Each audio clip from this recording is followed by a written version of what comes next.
God says, I wrapped you up in my arms. When you could not defend yourself, you could not help yourself, you could not provide for yourself, I wrapped you up and I rescued you and I carried you through all the storms and the wilderness and the battles. I carried you. Don't forget that. So as we go through these holy days, I want us to understand these aren't necessarily requirements for us who have given our lives to Jesus, who are children of God nowadays. But I think it's significant for us to take a look at them. Now, you might be thinking, if we don't have to do these things, why are we talking about them? Why do they even matter? Is there something about these feasts and festivals and days of sacrifice that even speak into my life in 2026 nowadays? I mean, some of you are going, I don't have a tent to go live in. I don't have a trumpet. There's no, I don't think we're even allowed to sacrifice lambs here in America. So how am I supposed to observe these? Why should they even matter now? So let me go through real quick. I mean, this will be real fast. Some reasons why God gave these, why I believe God gave these to his people in the first place, and why those principles should still matter to us now. And one reason is what Brandon already mentioned in his communion thoughts: rhythms, structure, schedule. A lot of these holidays coincide with planting season. A lot of these holidays coincide with things that would be happening in the world that his people were living in at the time. And so having that structure and having some things to look forward to and know that on this day, this is the day that I'm paying attention to God, and I'm going to move forward to the next time when we have this sacred time together. And it just provided rhythm and provided structure for those folks. And let's be honest, some of us need that in our lives, don't we? We need rhythms. We need structure. We need things that we circle on our calendar and put in our planners and go, this day is going to matter. And this is part of my moving through this life that God is leading me through. God also uses these days to give his people rest. I mean, almost all of these days, you're not allowed to do any work. You go sacrifice, you go worship. Some of them you go eat, but you rest. And that was a gift from God to his people. It forced his people to be still for a minute, to recharge, to re-energize. But it also was a test of faith. If you are living in a culture where your existence relies on the crops you grow and the animals that you raise, and you take one day off, you got problems. What's going to happen to your crops? What's going to happen to your animals if you're doing no work? If you're not allowed to go take care of those things? It's a test of faith. It's a statement of faith. I trust that God is going to take care of the things that matter to me, and he's going to provide for me. Even if I'm not going to be doing the work, I'm not going to be tilling the ground, and I'm not going to be taking care of my animals today. He's going to take care of those things for me. We need that kind of trust. We need that kind of rest in our lives, even nowadays, don't we? To be able to take a day, to be able to even just take a few hours and go, I'm going to focus on nothing else but God. Yeah, there's phone calls to return. Yeah, there's things on my schedule, but I'm going to focus on him, and I'm going to rest. It's important. God used these days as teachable moments. These holidays, these festivals, there are ways to teach the community and for families to teach their kids. This is what God has done for us, and this is why it matters to be the people of God. And I think that's something that we constantly need. Reminders that who God is, who we are, what our relationship to him should be. That's what these festivals did for God's people back then, and that's what we still need nowadays. God used these festivals, these feasts, as an opportunity to create community. They're celebrating these things together. We're all getting our trumpets out. We're all going and living in tents and tabernacles. We're all bringing our first fruits in to God. It's something that we're connecting ourselves to God, but we're connected with each other in these things. And in a culture nowadays where we have so many technological advances that are supposed to create more community and more relationship and more connection with the social media and our phones, almost attached to our ears, all those different things that are supposed to help us stay connected.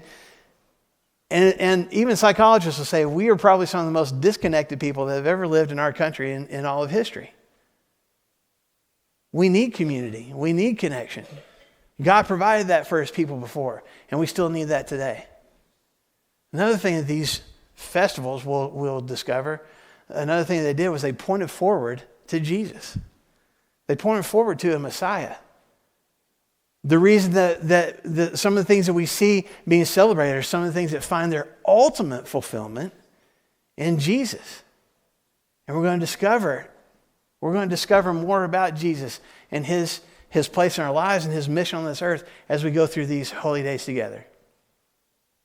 So this is what we're going to do. This is why it's important to pay attention to these days. And I'm looking forward to going through this with you. Let me give you one more reason before we wrap up this morning. One more reason that I think is probably the most important of why God gave his people these holy days. And that is to help them remember. He wanted his people to remember. Don't forget. Forget what? Remember what? Remember God's provision and remember God's rescue. God's provision and God's rescue. God never wanted his people to forget that he provided for them. He never wanted his people to forget what he rescued them from. And that's what I think we still need today.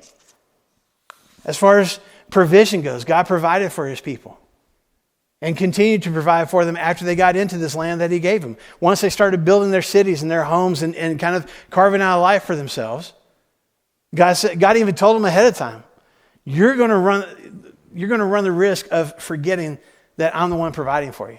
I mean, to be honest, they're the ones tilling the ground. They're the ones taking care of the livestock. They're the ones fighting their enemies. They're the ones that are building their homes. It's me, God. I'm the one doing all the work here.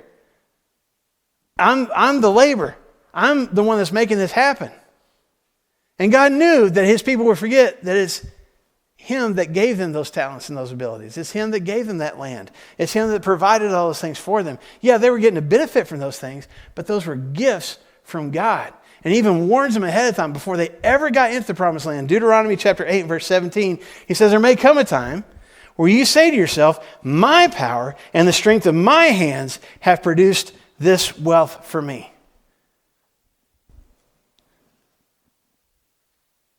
I wonder how much or how often we say something similar nowadays. This is my resume. This is the career that I built. This is the house that I bought. This is my car. This is my stuff. It's not intentional. We're not trying to be selfish and self-centered. It's just what we naturally do. God knows that about us.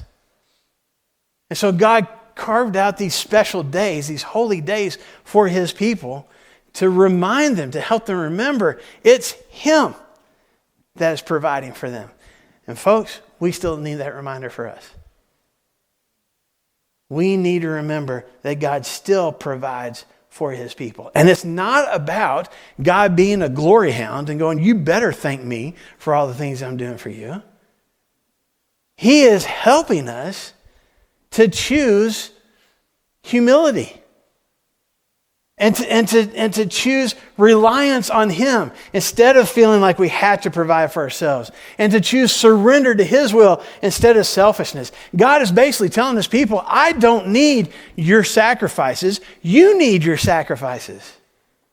You need to go through these days and these rituals, these sacrifices, so that you remember me and how good I have been to you. It's not about you. Oh, we still need that kind of reminder nowadays. We need to remember God's provision. We also need to remember God's rescue. God wanted to use these holy days to remind his people what he had rescued them from. That he had rescued them from the angel of death.